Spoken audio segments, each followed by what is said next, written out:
A little bit of life back in the running game. Leadership from your rookie quarterback who wins the duel of the vaunted rookies of 2024. Edges being set, special teamers blitzing and getting sacks, quality defensive effort all around, and touchdowns, tight ends reborn. Holy smokes, who were these guys?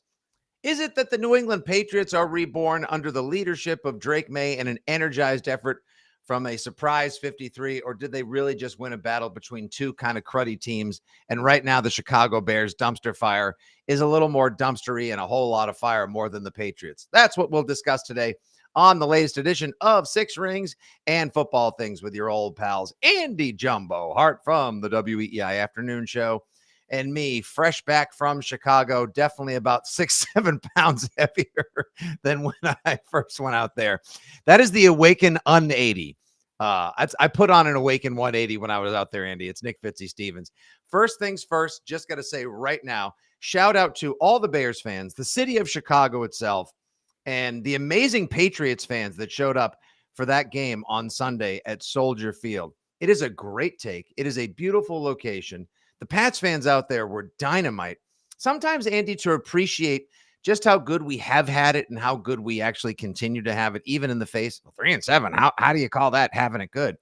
It's nice to actually step out of the confines of 495 to 93, the Mass Pike to 25 or 24 or whatever, and just like get outside and just see how other people have it. And I got to tell you, like there to go to Chicago and have such a great time and be a fan again, but to also hear like, yeah, you guys got the right quarterback. Yeah, you guys are where we want to be. I was like, yeah, but you guys have 2 more wins than us. You guys have all the fancy receivers. You have the generational savior, supposedly a quarterback, and you guys can't do squat. We have the worst roster in the NFL, and yet look at the way the Patriots showed up Sunday, being a bunch of bad mofos on the way to the 19-3 win. I was very happy to hear that you got to have a very positive Six Rings post-game show with John Lyons on Sunday as well. Absolutely. And we all know there's some truth in what Bill Belichick said, that, this was somewhat about the Bears and not necessarily all about how good the Patriots are. It was a win for you people. It was a win for all people of Patriot Nation. I agree with that. Now, I don't know why you people, led by our good friend Courtney Cox on the morning show, have to over extrapolate from the game, I'll say, and say, hey, a 6-1 record down the stretch could be a playoff run for the. Stop it. Just enjoy the moment. We'll get to that a little bit more in the second half of the podcast once we finish our knee-jerk reactions. But holy smokes, everybody, I've already seen path to the playoffs. I could lose all the rest of the sleep that I need this week to make up for what I did this weekend and the big game I got coming up this Friday, not to mention Pats Rams on Sunday. Thinking about like, wow, they should have beat Miami, and we know they had the Seattle game at hand, and this game was. Oh yeah, they are what they are. This is a learning curve, Andy. More importantly, they are a team with a franchise quarterback, and that immediately catapults you to the top half of the league for the future. That's what serious. Like, because that is the most important position in sports, most important position in football, and there are baby steps. Obviously, the leadership growth with Drake May that seems to be kind of growing exponentially on a weekly basis. This week, he decided, you know what? Practice sucks. I want to talk to the offense. He talks to the offense. They come out. They execute. Not great, not perfect, but things like, end of second quarter, get in position for a field goal. Boom. That's big boy football. That's actual professional football. Or I would also argue the game is probably over, but Antonio Gibson in the ground game, run out the fourth quarter, kick a field goal, tack on an extra 3 points when the other team knows you're going to try to run. Big boy football. So I am capable, and I don't know if you people are, of just enjoying the, we'll get more in. Don't worry. I'm going to triple that by the end of this program. Just enjoy the little things. And the thing that actually disappointed me the most with you people, if we're going to stick to that, is how many people I saw on my timeline when he throws a hellacious pick, ugly ass pick. He knows it. I know it. The Bears know it. Everybody knew it.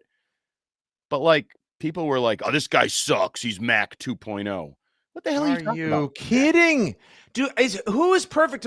I was in the stands next to my son, who's wearing his Mac Jones jersey, and I had taped May on the back just like everyone else should. He's having the time of his life. Buy Next a jersey, you cheap bastard. Listen, things are expensive. I got an Airbnb, I got airplanes, I got tickets. You should see the cost of one beer and a chicken tender at Soldier Field, for You God. can't tack on an extra $90 or whatever the hell the jersey is. Let me tell you this right now. Plus, you got people, they'll get you the 30% off in the pro shop. Yeah, all right, maybe more. You never know. But listen, I'm going to approach the people at the pro shop and say this. You sold so many Garoppolos back in the day, but more importantly, you sold so many Mac Jones. You don't need a return. You don't need an exchange. Just sell me the $20 patch repair so I can put a May over the back, because the jersey fits fine and there's no reason to retire it or dismiss it, for God's sakes. Yeah, they want to Back make to your money. point, but They want to make money. Yeah, everybody wants to make money. I get it. Yeah. But back to that point, like, I'm in the stands. As the guy who sells T-shirts for a living. Who is this? You think I sell? I used to still sell haven't T-shirts. seen one penny of my Mac to the Future T-shirts. The funny thing is that you think you came up with that idea when I already had that in my shop before you think you came up with it. Yes, I did. Sack of crap of poo. You have, the next time you do anything for me that includes buying a slice of pizza, giving me a beer, will be the first time that you do any of those things, you cheap prick. It is true. Now, more to the point. Even I in the stands, amidst the mirth and merriment, disappointed as I was to see him throw that pick, tweeted out something along the lines of like, that's a regretful rookie interception right there. He's got to know that that's a bad read. He just didn't see the linebacker sneak underneath. This is what happens. My God, just because you say, like, we've got an awesome rookie quarterback, we've got a franchise quarterback, it doesn't mean that it comes off the assembly line perfect without the potential to make mistakes or do dumb things. If he doesn't make mistakes, if Drake May doesn't do the occasional dumb thing, how is he supposed to learn, especially when he's 22? And you had people before the draft. I grabbed this for you, Andy. I thought you would specifically appreciate this. Before the draft, telling us what a disaster Drake May would possibly have been. This is one of the great freezing cold takes of all time. May will get you fired. Drake May's the kind of player get you fired. And especially you draft him in the top 5, top 3, he's going to get you fired. Oh, really, Merrill Hodge? Who's he going to get fired after all, you absolute bo? You know what? I never trusted him, because anyone who wears a Windsor knot that big around their neck, tool. Like Michael Irvin, he also wears one of those big knots. Not even, go back and look at the size of the ones that Merrill Hodge used to wear. They were like, excuse me. I'm so impressed with Drake May. And to your point also last week of calling the meeting in the middle of the week and saying, hey, the offense sucks. People were saying Vidarian Lowe had said he's a nice guy. He's a little more aw shucks. He's not a very vocal leader. And now he's getting comfortable. Now he's growing. He's evolving as an athlete, as a person, as a quarterback, and as a leader. How about Sunday? We've only had 3 of these videos now. We don't need to get all the way to the, oh yeah, but the Patriots post-game locker room video, the first 30 seconds is nothing but Drake May saluting and dapping up all the people that helped him make that win possible. Yes, sir. You had a feeling? Yes, sir.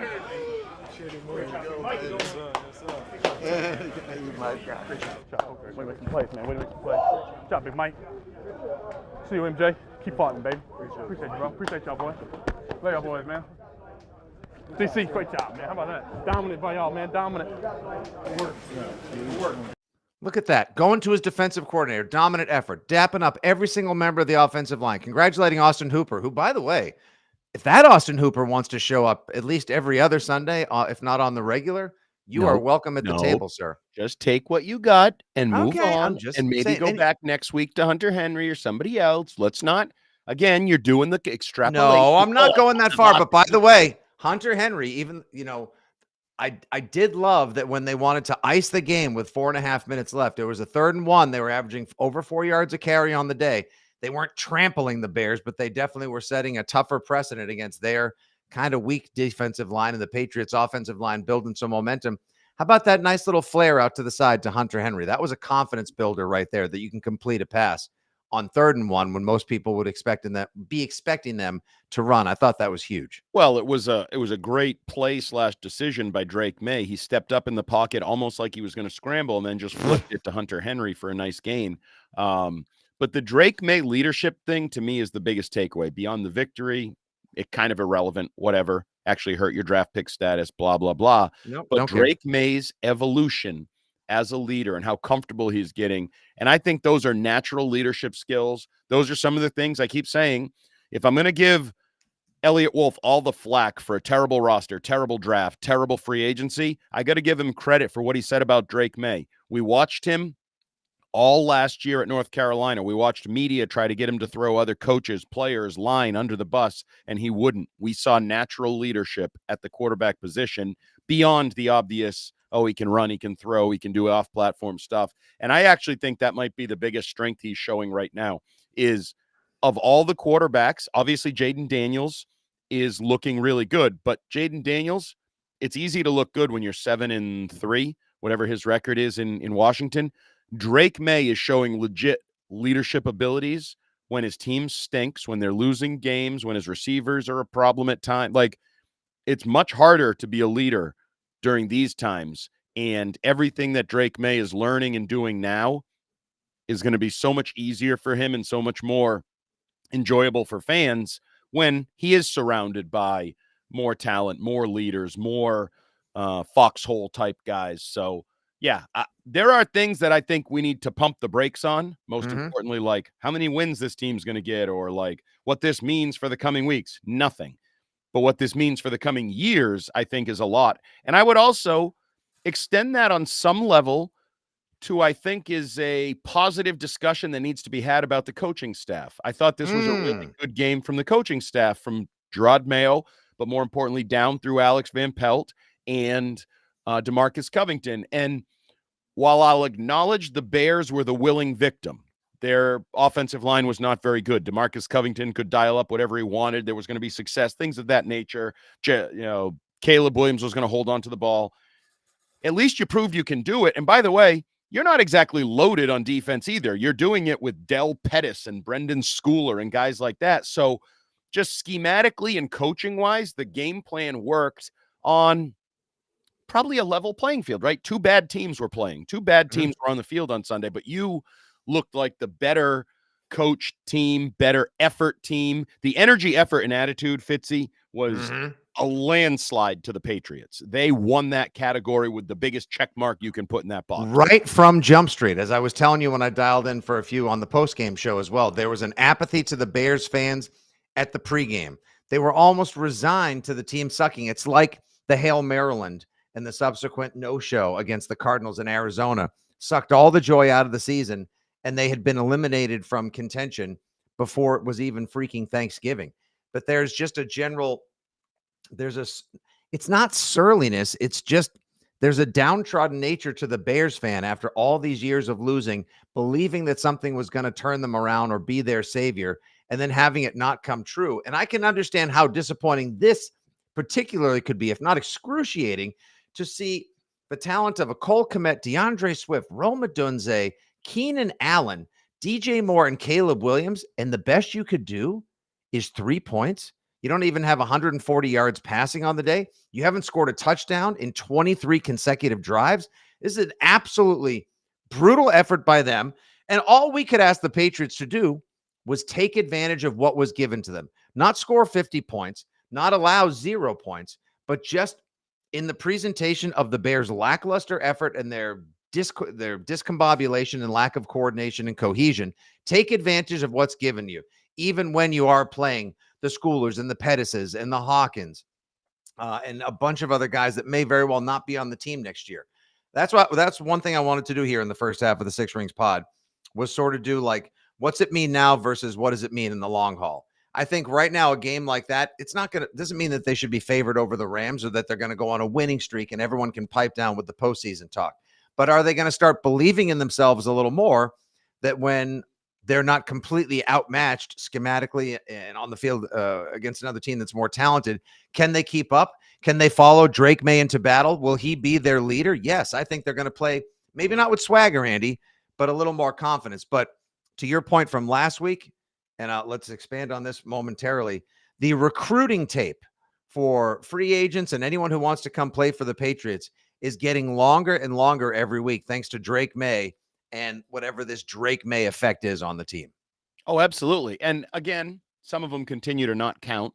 that rollout where he extended the play forever and then threw to Osborne in the end zone and he was out of bounds, but whatever. And it curved back, and he threw a curve. The announcers are like, and May throws it away. Oh, he doesn't throw it away. He throws it to Osborne in the end zone. Like another one, even just sort of meaningless but fun left-handed throwaway, rolling left, wrapped up, just throws the ball away.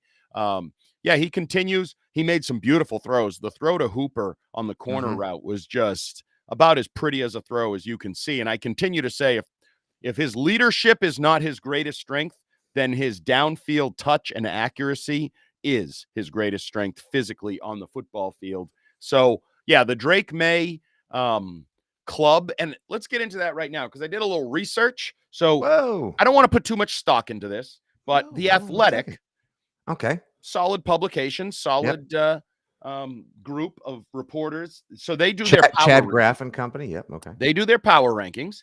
And they bumped the Patriots up to 23, I believe, a little high for my liking, probably a little wrong. We're out of the cellar. Like if you're not 25 to 32, that's the bottom 25%. Yeah, it's a little high. I mean, they lost to the Titans a week ago. We should probably pipe down a little bit here. That loss makes less sense today than it did before. Or were the Bears really that bad? No, I was there. I watched the whole damn thing as well. I did. But along with their power rankings for each team, they give a QB confidence rating number. So it's how much confidence you have in the quarterback. So obviously there's a 10. His name is Patrick Mahomes. He's the only guy that got a QB confidence rating of 10. The only 9 is Lamar Jackson. The only 8s are Josh Allen, Joe Burrow, and Justin Herbert. After that, there's a large group of 7s. In that 7 is Drake May. Drake May is in a group that is 1, 2, 3, 4.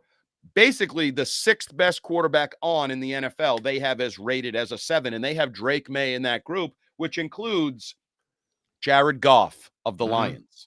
It includes Matthew Stafford of the Rams, who he'll face this week. Kyler Murray, who some think is a sneaky MVP candidate. It includes Jaden Daniel, who some people think is an MVP candidate as the best rookie. It includes he's already off the board for Rookie of the Year. Includes CJ Stroud, who was the, next big thing as a young quarterback. That group of 7 QB ratings now includes your quarterback here in New England, Drake May, which, by the way, puts him ahead of some guys named Jordan Love in Green Bay, who's making $250 million. Puts him ahead of Bo Nix, puts him ahead of Tua Tagovailoa, who's making $250 million. So the Q rating, or whatever you want to call it, the view from afar, the national view of Drake May continues to grow. Obviously, the sort of flashpoint of that beyond Merrill Hodge was Dan Orlovsky finally having to admit, wow, this guy's really good. He's special. He probably shouldn't sit for 2 years. He's actually playing pretty good football. So I just think, we get wrapped up in, I'm a maniac kind of homer view of Drake May. Well, guess what? A lot of people nationally are starting to feel like homers with Drake May.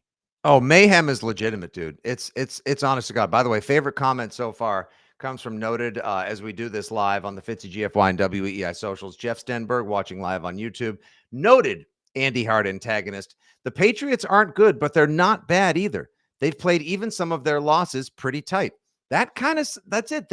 They're not a horrible team. They're not a great team. They are part of in this, which is still the weirdest NFL season that I can remember. There's a handful of really good teams, maybe 4 teams you can say have a shot at the Super Bowl right now, and that's about that. It's just a whole big pile of everyone in the middle. Like you said, that it's shocking that there are that many 7s on the QB confidence rankings. The Patriots are not into that middle yet. They're still on the bottom, but they're inching their way up. And if they have a great draft, if they nail it in free agency, this team, if they keep this energy, effort, and attitude up, like you're talking about, if these coaches learn and evolve. When you have a leader and a tone setter, to use John Lyons' word from the Six Rings postgame show, because Fitzy didn't show up. He was too busy screwing around in Chicago. Couldn't even do a full phone hit. Cut short his phone hit. Damn bastard. As John Lyons said, they have a tone setter in number 10. He sets the tone for this team and this organization moving forward. I have no fear that they will compete. He has a quiet, cocky confidence that is not as quiet as Christian Gonzalez, but I think those two are the cocksure tandem that will lead this team into the next era. You were a bit critical, though, of the fact that when he came in for his post-game interview, that he was just having a little fun doing clap it up for the Andy, he was not literally looking to get people to clap for the No, defense. he was. That's the problem. He told He's just reporters to having put fun. their phones and laptops down and clap. And thankfully, Scott Zolak was a friend and helped him, because Scott Zolak, as the team broadcaster, gets a ring if they win a Super Bowl, is kind of dancing that line between media and team. Anyway, he helped him out, but he's not. He works in the media. He's so much more team. Absolutely. So, like, that's fine that he clapped, but no, Drake May should have done what you're saying. He should have come to the podium. He goes, before we start, just want to give a round of applause to the defense. Today was all about them. Don't tell people to put their phones and laptops down and actually clap. Oh, that's what he meant. I think that's what he meant in that regard. What he said. And you know what? It's good vibes. It's good, Andy. The vibes do not tinkle on the immaculate vibes that he was trying to present or create. We all screw up. If that's his biggest mistake, if that's his biggest flub, then we'll be fine. We like what we're seeing, folks. And yes, again, to the people that are watching and commenting right now as we record the latest Six Rings live here. Yes, this was the Patriots taking advantage of a Bears team that was a bigger mess. Their offensive line is atrocious. Their play calling was terrible, so much so that it actually cost someone. Go F yourself, you jackass. Wait a second. See, you're the only one who's getting that upset about it. Yeah, we can see his character. Come on. There's no reason to worry about that. Yeah, we are splitting So we just ignore anything he does that we don't like. Oh, for God, sweep it under the rug. No, we all get breakfast balls. No, that's what you people want to do. That's what homers do. That's what embarrassing people do. Objective people can acknowledge the 90% good and still talk about the 10% bad. So see, my guy, Vinny Sav the third, pump the brakes, boys. It was the Bears. Yes, and they were straight garbage as well. I completely agree with you guys. But you know what? Sometimes you just have to play who's on the schedule. You take what the other team gives you. Yeah, and the Patriots took advantage of that. The Jags were garbage too, and you lost to them. You let them score 22 straight points in the second quarter. You lost. The Titans were garbage too, and you lost to them. Sometimes this is what happens when you're inconsistent. Yes, you have to win these.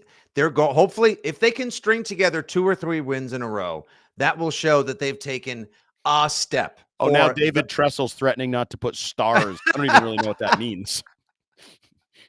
And just like that, I became a David Tressel fan. Says there's no good Tressels in this world. He's probably a cheater like that Tressel guy who ran Ohio State, Jim Tressel. Oh, Jim, my gosh. You know what? Actually, I made the Tressel one in less than 12 parsecs. So, listen, if they can string a couple of wins together, then that'll mean that they've gone further, that they're elevating. It is a process. And I think as far as the process goes, taking advantage of a bad team on the road, when you've had opportunities to take advantage of other bad teams on the road, this time making it count, that's important as far as the growth goes. I don't want to hear anything else about the tankathon and the fact that they went from 1st to 7th overall next year. Don't care. You have to learn to win. Teach the team how to win. That's exactly what matters. All right, so I think that basically wraps up everything that we saw, everything that we liked in that game as well. And to those that were asking, on the weekend in Chicago, not a bad pint was poured. Every single bite was delicious. And the power rankings as far as deep dish go are Lou Malnati's, Pequod, Giordano's. So just saying right now, Giordano's is very good, but that butter crust from Lou Malnati's, oh, the absolute best. Andy, have you done the deep dish before? No, not really. I mean, I've done like Providence deep dish. I've never done true Chicago. Literally worth the trip. Worth the food in Chicago. It is one of the fatter. Truly one of the best places to go if you love eating. And Portillo's dogs? Oh my God. I did actually let my kid talk me into sampling one of the world's hottest hot sauces that was made with Carolina Reaper peppers and ghost peppers. Why? I don't know. But all I can say is the next morning I was regretting it Dumb and Dumber style. Oh my God. Yeah, no, there's no chance I would even consider that. I have that problem on a daily basis. Never mind doing something dumb like that. Good Lord. Oh, it made the kid listen. You know, you're a dad. Sometimes you just sort of do things to make the kids. You're having the time of your life. You do something. Nope, not at that. Not yet. Not at that point. Yes, it's sort of a casserole on a pizza crust. Greg Donahue. It's amazing. Shout out to Chicago. I cannot wait to go back. What a place it was. All right. Stay tuned for the second half. We'll get into a couple other news, notes, and nuggets in the Pat's Puri portion of the latest Six Rings and Football Things podcast. Well, Merrill Hodge said that Drake May is the kind of guy that's going to cost somebody a job. And unfortunately, fortunately for us, it was nobody on the Patriots staff. But after that game, and with the disappointment that bounded through Chicago like the Chicago River, the beers flowing from the taps and the deep dish pies, someone did lose their job. Shane Waldron, offensive coordinator of the Chicago Bears, was, in my estimation, and I'm not just saying this because I know Andy has a personal relationship with Shane, was scapegoated this morning and dismissed as the OC of the CBs. No, Drake May and the Patriots didn't cost him his job. What cost Shane Waldron his job is a head coach that I think is an absolute bozo. There's plenty of talent out there, but also a quarterback that needs to learn how to play the NFL game. We were just lauding in the opening portion of the podcast today before we steered into the Pat's Puri here. We were lauding Drake May for learning, as big as that arm is, and as much as he wants to hit a home run, I'm sure every time he steps back in the pocket that quickly collapses, as Caleb's pocket collapses that much quicker, he refuses to take the profit. And now so much so that he's jittery when he throws short passes. He is his quarterback brains are scrambled right now. He has no idea what he's doing. And yet this is somebody we were told is a generational talent. So, Andy, I figured I would just turn the floor over to you as well. I'm sure you agree with me that Shane Waldron getting dismissed, while he was not doing an A+++ job, at the same time, to just blame one individual person for the shortcomings of a team with a garbage offensive line, frustrated elite athletes that aren't working together on the same page, and a quarterback that seemingly just can't grasp how he needs to grow and evolve his game, leads to somebody getting canned, and it's unfortunate. So I'll say this. I don't think the Bears linemen choose not to pick up Caleb Williams because Shane Waldron's a bad coach. And that, to me, is the root of their issues. You got a douchebag at the quarterback position. And when you have a douchebag at the quarterback position, setting the tone setter, that is tough to overcome, in my opinion. And I'm not going to say Shane Waldron did a great job. I'm not going to say he was even maximizing the talent. That's fine. You know, Billy O'Brien didn't do a great job with the Patriots last year. I like him. I think he's a competent coach. But the roots of those problems, you know, Bill Belichick started the year taking pot shots at Ryan Pace and the offensive line he put together and the roster he built. And I think that's a big part of it. I think, quite honestly, just keeping Matt Eberflus to start the year, or Eberdouche, as Greg Donahue called him. He's not the only one to call him that, by the way. Yeah, like some of his players. Literally, Andy, from in the 300s, I was up there, just fire Eberflus. Like he was hearing it so bad from his fans. You wouldn't believe it. You run my guy out of town, but which is fine. He can move on. You know, it was doomed to fail because Caleb Williams is going to make failures of most of his coaches, in my opinion. I think that guy has some real soul searching to do as to how he wants to be as a leader and as a player and all of that goes into the quarterback position. And he has the talent, he has the ability, but right now he just holds on to the football way too long. He's not doing anything well. What's he looking for, Andy? So what is going on? Like, what's going on? Because an offensive coordinator always had, like, here's your hot route, here's your check down, here's your profit, here's the big shot, here's what we're looking for here. Why is he? Why can we see him thinking? Why is he not just reading and reacting and using the treasure trove of physical tools that he has? Because he does. Well, he's stagnant right now, and he's supposed to be quick and electric. This is what he did last year at USC. He held onto the ball too long, wanted to turn everything into a highlight reel play. He needs to be broken. He needs to be Brian Dabolled, just like he did with Josh Allen when he broke him down and built him back up and said, hey, jackass, you don't always have to go for the 25-yard pass. You can go for the 4-yard pass. And sometimes the 4-yard pass will open up the 25-yard pass later. Sometimes move the chains. You know, Mac Jones said a lot of dumb things and did a lot of dumb things. But Mac Jones' quote about you'll never go broke if you always take a profit was one of the few things I really agreed with him. Quarterback position is taking what the defense gives you in the NFL, because if you try to take what they don't give you, in the long haul, it's not sustainable. It won't work. And that's what Caleb Williams was last year at USC. It's what he is right now with the Bears. So they're just a mess, and people deserve to lose jobs. Probably Eberflus, probably Ryan Pace, probably the whole damn organization needs to get blown up because you can't fire the quarterback. Really, I mean, you just drafted him. Poles has done a good job of got Caleb the receivers, got him a good running back. They fixed. I don't know. I don't know if he did a good job. Is Keenan Allen done? Is Keenan Allen still good? you know, They've looked good at times this year as well. utilizing against some bad teams, but utilizing the assets instead of building the line as Bill Belichick would have advocated for. That's a definite criticism. I do enjoy for one bit the fact that everybody around here, including my afternoon show radio partner, Christian Arcan, was like, the Bears did it the right way. They surrounded their top 3 quarterback pick with all this talent. They gave him a great team to go win and blah, blah, blah, blah, blah. How'd that work out for you? As the former host of the afternoon program on WEEI said, how'd that work out for you indeed? Because the Bears are a mess. They're more a mess than you are. And here's a huge mistake. I saw Peter Schrager talking about this morning on Hello, It's Touchdowns. The whole entire idea that, like, they get rid of Getsy. He stinks. He gets fired from the Raiders gig as well. They bring in Shane Waldron. I don't know what the conversations were like. I don't know what. If you're going to bring in Caleb Williams, maybe Shane Waldron's offense doesn't fit a guy like Caleb Williams or vice versa. Meanwhile, Cliff Kingsbury, who knew how to speak to and work with Caleb Williams, comes into Chicago, takes the interview, and then Eberflus is like, nah, I'll pass. And my buddy who I went to Chicago with this weekend, who's a diehard Bears fan, said, my guess is that Eberflus is so not confident and couldn't handle somebody who's like handsome, has swag, and could be a great offensive coordinator, get more shine than him, and possibly a head coach in waiting should Eberflus shit the bed and then get canned. So it was like, no, I'll take Shane Waldron. Like, when in fact, like, Cliff Kingsbury was right there, and look at how well he's doing with Jaden Daniels. They lose a game by 1 point this weekend.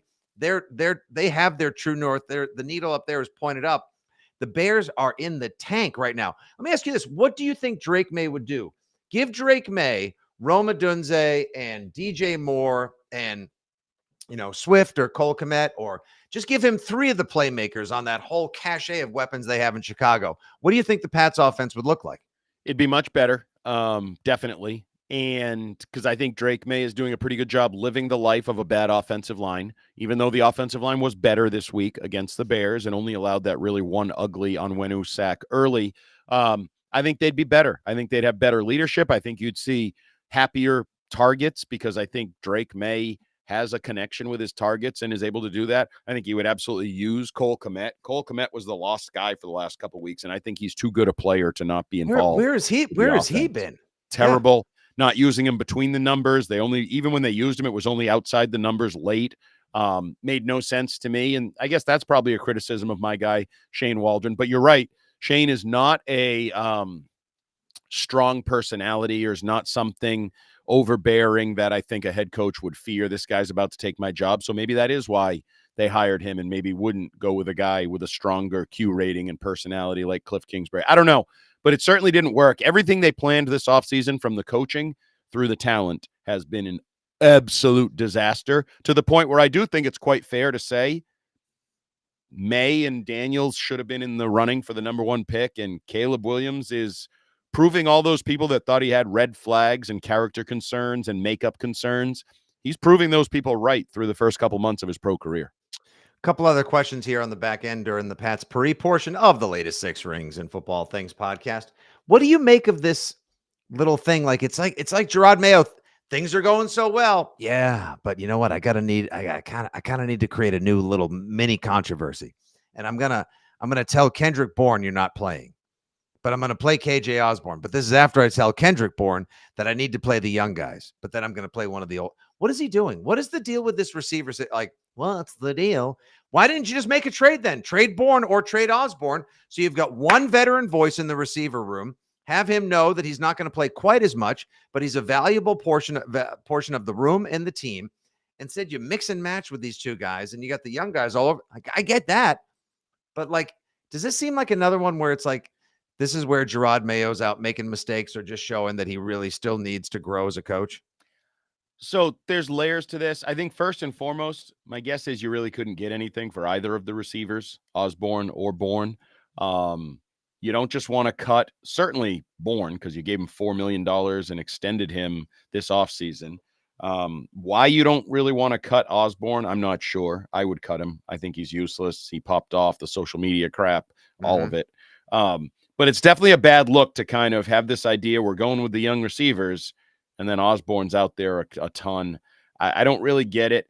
And I'd also, to me, even though he's not young, you should invest some time in Bourne because you invested money, and he's coming off an ACL, and I think you want him to be, at the very least, your fourth receiver next year, moving regardless. You could go get T. Higgins, a draft pick, keep Douglas and Bourne, and maybe that's your core of receivers next year. And Booty. And maybe Booty. I'm still not total. We'll find out about Booty. He makes plays for them. He's also, his effort is not, he doesn't go into the corners and get the puck by any means. He'd fit in on the Bruins right now. I think his effort is questionable. Because he needs to fight for the football. If he fought for the football, there'd be less interceptions and there would be more completions. But he does make plays, which on this team is absent. So if you make plays, you earn yourself more opportunities to make more plays. But I think Bourne should be here as a veteran presence moving forward, and yet he's just He'll be even better next year. Like, I don't.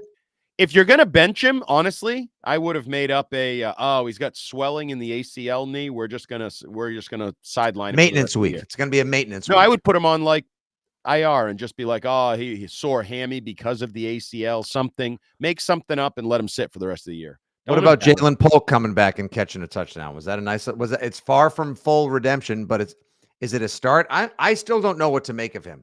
I don't either. I'm hoping that maybe he calmed down. And we'll see what he does over the next couple of weeks as well, because he'll be going up against some secondaries, or at least especially this week when they take on the Rams, where there may be some room to feed as well. There also may be room for Jared Verse to feed on Drake May in this offensive line. That guy, look what the Rams did with their first round pick in 7 years. That kid can get after it. But Darian Lowe, watch yourself. Last two questions. Andy, do you think with the deployment of Brendan Schooler as a sort of like spy, linebacker, safety, hawk, whatever you want to call it Sunday, blitzing him, I mean, dude could get the speed he showed on that blitz. And of course, we know his relentless pursuit capabilities from all the quality special teams play. Do we see both DeMarcus Covington and or Alex Van Pelt get more creative with the use and deployment of some of the more talented, underrated players on the team? Because I hope so. Well, first of all, I kind of beat this drum post-game that if Bill Belichick had done this, we'd be building another statue to him. Oh, my God, Bill finds guys. He puts guys in roles that no one would ever think of.